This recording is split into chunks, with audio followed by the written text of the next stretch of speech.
ദേശാഭിമാനി മുഖപ്രസംഗം 2024 മെയ് 15 ഉപരിപഠനം ഉറപ്പ്. 10ാം തരം പാസ്സായ മുഴുവൻ വിദ്യാർത്ഥികൾക്കും ഉപരിപഠനത്തിന് അവസരമൊരുക്കും വിധം സംസ്ഥാനത്ത് +1 സീറ്റുകൾ വർദ്ധിപ്പിച്ച സർക്കാർ നടപടി തികച്ചും സ്വാഗതാർഹമാണ്.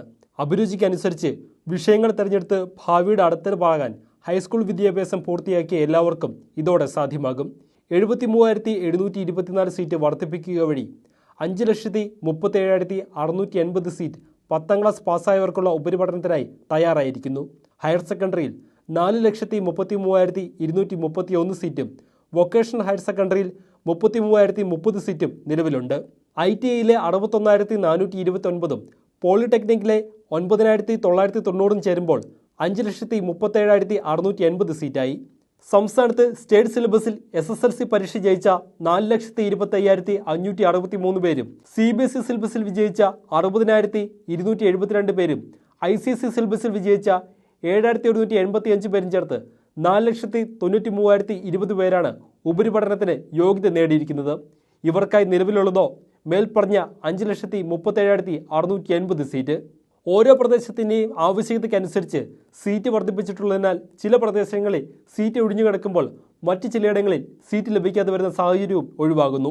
കൂടുതൽ അപേക്ഷകരുള്ള തിരുവനന്തപുരം, പാലക്കാട്, വയനാട്, കോഴിക്കോട്, കണ്ണൂർ, മലപ്പുറം, കാസർഗോഡ് ജില്ലകളിലെ സർക്കാർ സ്കൂളുകളിൽ 30%, മറ്റ് സ്കൂളുകളിൽ 20% മാർജിനൽ സീറ്റ് വർദ്ധിപ്പിച്ചിട്ടുണ്ട്.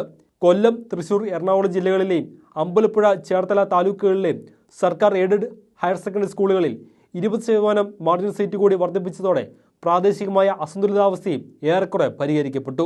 SSLC ഫലം പുറത്തു വന്നത് മുതൽ മലപ്പുറം ജില്ലയിലെ +2 സീറ്റിന്റെ അപര്യാപ്തതയെ ചൊല്ലി ഉയരുന്ന വാദകോലാഹലങ്ങളും അർത്ഥശൂന്യമാണെന്ന് കണക്കുകൾ തെളിയിക്കുന്നു.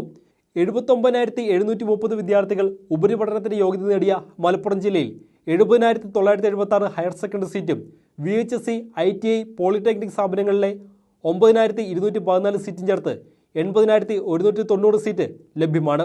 ജില്ലയിൽ ഉപരിപഠനത്തിന് അർഹത നേടിയവർക്ക് അവസരം നിഷേധിക്കപ്പെടുന്നുവെന്ന മുറവിളി അവാസ്തവമെങ്കിലും അത് ബോധപൂർവം ഉയർത്തുന്നവർക്ക് ലക്ഷ്യം മറ്റു പലതുമാണെന്ന് സംശയിക്കേണ്ടിയിരിക്കുന്നു. സീറ്റുകളല്ല ബാച്ചുകൾ വർദ്ധിപ്പിക്കണമെന്ന 7 സ്കൂൾ മാനേജ്മെന്റുകൾ ആവശ്യം അധ്യാപക തസ്തികകളിൽ കണ്ണു നട്ടല്ലേ എന്ന ചോദ്യം തള്ളിക്കളയാനാവുന്നവയല്ല. എന്നാൽ വിദ്യാഭ്യാസത്തിന്റെ മൂല്യം വർദ്ധിപ്പിക്കുന്നതിന് പ്രാധാന്യം നൽകുന്ന സർക്കാരിന് കച്ചവടക്കണ്ണോടെയുള്ള അത്തരം സമീപനങ്ങളെ അംഗീകരിക്കാൻ നിർവാഹമില്ലെന്ന് പ്രത്യേകം പറയേണ്ടതില്ലല്ലോ. പ്രീ പ്രൈമറി തലം മുതൽ സംസ്ഥാനത്ത് കുട്ടികളുടെ സമഗ്രമായ വളർച്ചയും വികാസവും ലക്ഷ്യമിട്ട് നൽകുന്ന വിദ്യാഭ്യാസത്തിന്റെ ഗുണമേന്മയ്ക്ക് അനുസൃതമായ നിലയിലാണ് ഹൈസ്കൂൾ, ഹയർ സെക്കൻഡറി വിദ്യാഭ്യാസവും വിഭാവനം ചെയ്തിട്ടുള്ളത്. മെച്ചപ്പെട്ട അടിസ്ഥാന സൗകര്യങ്ങളും അനുബന്ധ സൗകര്യങ്ങളും ആധുനിക സൗകര്യങ്ങളും higher secondary, vocational higher secondary, ITI, polytechnic വിദ്യാഭ്യാസ സ്ഥാപനങ്ങളിൽ ഒരുക്കിയിരിക്കുന്നു. അതേസമയം കോഴ്സുകൾ തിരഞ്ഞെടുക്കുന്നതിൽ വ്യക്തമായ വിവേചന ബുദ്ധി ഉപയോഗപ്പെടുത്തുന്നതിൽ വിദ്യാർത്ഥികളും അച്ഛനമ്മമാരും വേണ്ടത്ര ജാഗ്രത പുലർത്തുന്നുണ്ടോ എന്ന് സംശയിക്കേണ്ടിയിരിക്കുന്നു. തൊഴിൽ സാധ്യത എന്ന ഒരൊറ്റ ധാരണയുടെ അടിസ്ഥാനത്തിൽ ശാസ്ത്ര, കൊമേഴ്സ് വിഷയങ്ങളിലേക്കുള്ള തള്ളിക്കയറ്റം +1 പ്രവേശനത്തിൽ പ്രതിസന്ധി സൃഷ്ടിക്കുന്നുണ്ടെന്ന് പറയാതെ വയ്യ.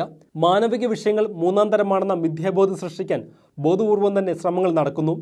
ചരിത്രവും രാഷ്ട്രീയവും സാഹിത്യവും കലയും തത്വചിന്തയും മറ്റും മാറ്റി നിർത്തിയാൽ മനുഷ്യൻ ബാക്കിയുണ്ടായില്ലെന്ന് നല്ല ബോധ്യമുള്ള കച്ചവട ബുദ്ധികളാണ് അതിനു മുന്നിൽ പ്രവർത്തിക്കുന്നത്. അതിൽ വീണുപോകാതെ വിദ്യാർത്ഥിയുടെ അഭിരുചിക്കനുസൃതമായ കോഴ്സുകൾ തിരഞ്ഞെടുക്കുന്നതിനുള്ള വിവേചനാധികാരം ഉപയോഗിച്ചാൽ +1 പ്രവേശനവും തുടർന്നുള്ള വിദ്യാഭ്യാസവും മൗലികമായി തീരും. അതിനുള്ള എല്ലാ സാഹചര്യങ്ങളും ദിശാബോധമുള്ള വിദ്യാഭ്യാസ വകുപ്പ് ഒരുക്കിയിരിക്കുന്നു.